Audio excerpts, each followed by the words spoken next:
Hello, my dear students. This is Ahmed sir, and today we are going to learn some translation rules.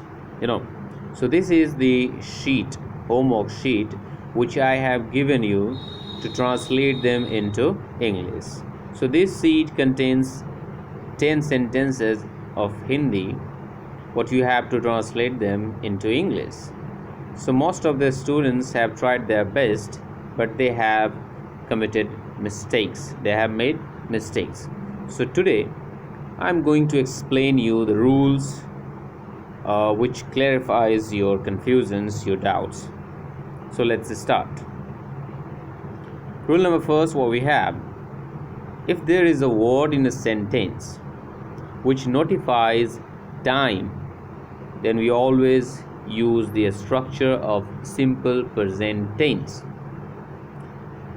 ध्यान से सुनो, अगर किसी sentence में कुछ ऐसे वर्ड्स हो जो कि किसको नोटिफाई करते हो, समय को, जो समय को सूचित करने वाले वर्ड्स होते हैं, शब्द होते हैं, अगर वैसे शब्द आपके सेंटेंसेस में, हिंदी सेंटेंसेस में, तो वी ऑलवेज़ क्या करते हैं, we always use simple present tense का जो स्ट्रक्चर होता है उसे हम यूज़ करते हैं। फर्स्ट टू सेंटेंसेस हमारे पास क्या हैं?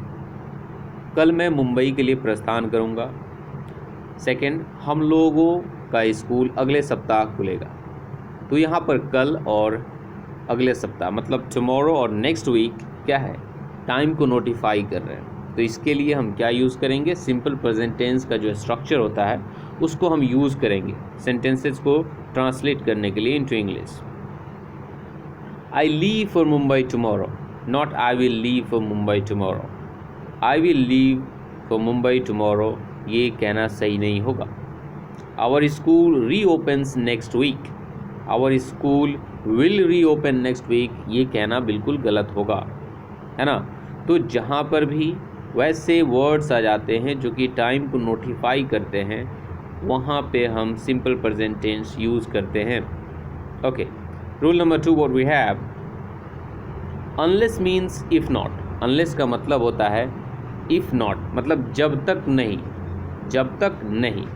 Usually adverb clause starts with unless. अक्सर क्या होता है कि अनलेस से कोई भी जो सेंटेंस शुरू होता है ना, तो वो एडवर्ब क्लॉज बनाता है।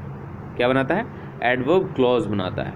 We do not use shall will in a sentence which begins with unless. कोई भी सेंटेंस जो अनलेस से शुरू होता है उसके साथ हम कभी भी शैल या विल का यूज़ नहीं करते हैं, शैल या विल का यूज़ नहीं करते हैं। 3 and 4, look at the Hindi sentences of 3 and 4। जब तक हम लोग टैक्सी नहीं लेंगे हम लोग शीघ्र स्टेशन नहीं पहुंच सकते। 4, जब तक हम लोग बस नहीं लेंगे समय पर हम लोग घर नहीं पहुंच सकते। Now look at this, look at the translation. Unless we take a taxi, unless we take a taxi we can not get to the station quickly. जब तक हम टैक्सी नहीं लेते हम स्टेशन पर जल्दी नहीं पहुंच सकते। Unless we catch a bus we can't reach home in time. जब तक हमें बस नहीं मिलती है, जब तक बस हम नहीं पकड़ते हैं, हम घर समय पर नहीं पहुंच सकते।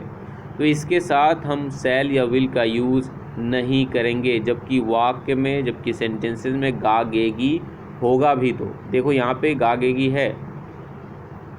जब तक हम लोग टैक्सी नहीं लेंगे हम लोग शीघ्र स्टेशन नहीं पहुँच सकते, या हम लोग शीघ्र स्टेशन नहीं पहुँचेंगे। जब तक हम लोग बस नहीं पकड़ेंगे समय पर हम लोग घर नहीं पहुँच सकते या पहुँचेंगे।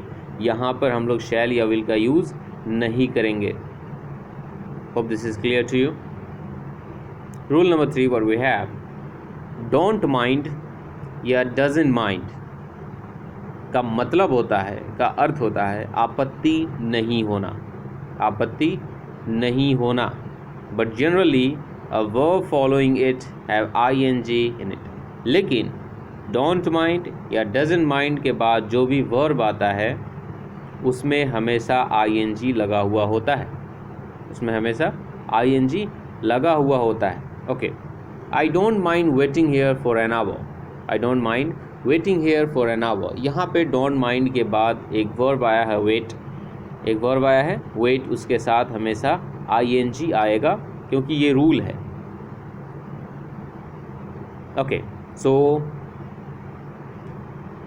हिंदी वाक्य था हमारे पास 5 और 6। मुझे यहाँ 1 घंटा खड़ा होने में कोई आपत्ति नहीं है, कोई आपत्ति नहीं है, आपत्ति नहीं है मतलब डोंट माइंड और doesn't mind according to the tense. I don't mind waiting here for an hour, मुझे यहाँ पर 1 घंटा खड़ा होने में या इंतज़ार करने में कोई आपत्ति नहीं है। I don't mind opening the window, मुझे खिड़की खोलने में कोई आपत्ति नहीं है। तो आप ऑलवेज देख रहे हैं कि यहाँ पर डोंट माइंड के बाद जो भी वर्ब आ रहा है उसमें ing फॉर्म लगा हुआ रह रहा है। Rule number 4, second last rule, sometimes don't mind और doesn't mind is followed by a noun और अ प्रोनाउन। कभी कभी क्या होता है डोंट माइंड और डजंट माइंड के बाद नाउन या प्रोनाउन आता है। तो स्ट्रक्चर क्या होता है, आई डोंट माइंड, उसके बाद नाउन और प्रोनाउन, और फिर वर्ब के बाद वर्ब के साथ ing लगा हुआ होता है। I don't mind your coming a little late, तुम्हारा थोड़ी देर से आने में मुझे कोई आपत्ति नहीं है। तुम्हारा या तुम्हारे थोड़ी देर से आने पर मुझे कोई आपत्ति नहीं है। You don't mind, you didn't mind my opening the gate. You didn't mind, मेरे गेट खोलने पर आपको आपत्ति नहीं थी। अब यहाँ पर डोंट माइंड इसलिए नहीं यूज़ हुआ है क्योंकि टेंस ये पास्ट इंडेफिनिट है ना। You didn't mind my opening the gate. Rule number 5th and last for this particular video. Sometimes we have a phrase as a subject of our sentence. कभी कभी क्या होता है हमारे सेंटेंस का जो सब्जेक्ट होता है ना वो एक फ्रेज होता है, मतलब ग्रुप ऑफ वर्ड्स होता है। फॉर एग्जाम्पल ये जो EG लिखा हुआ था ना इसका फुल फॉर्म होता है एग्जाम्पली ग्रेशिया, एग्जाम्पली ग्रेशिया, और इसको जैसे हम पढ़ते हैं इसको पढ़ते हैं फॉर एग्जाम्पल, लिखते हैं एग्जाम्पली ग्रेशिया लेकिन पढ़ते हैं for example. What to eat, how to read, what not to eat if in the case of negative.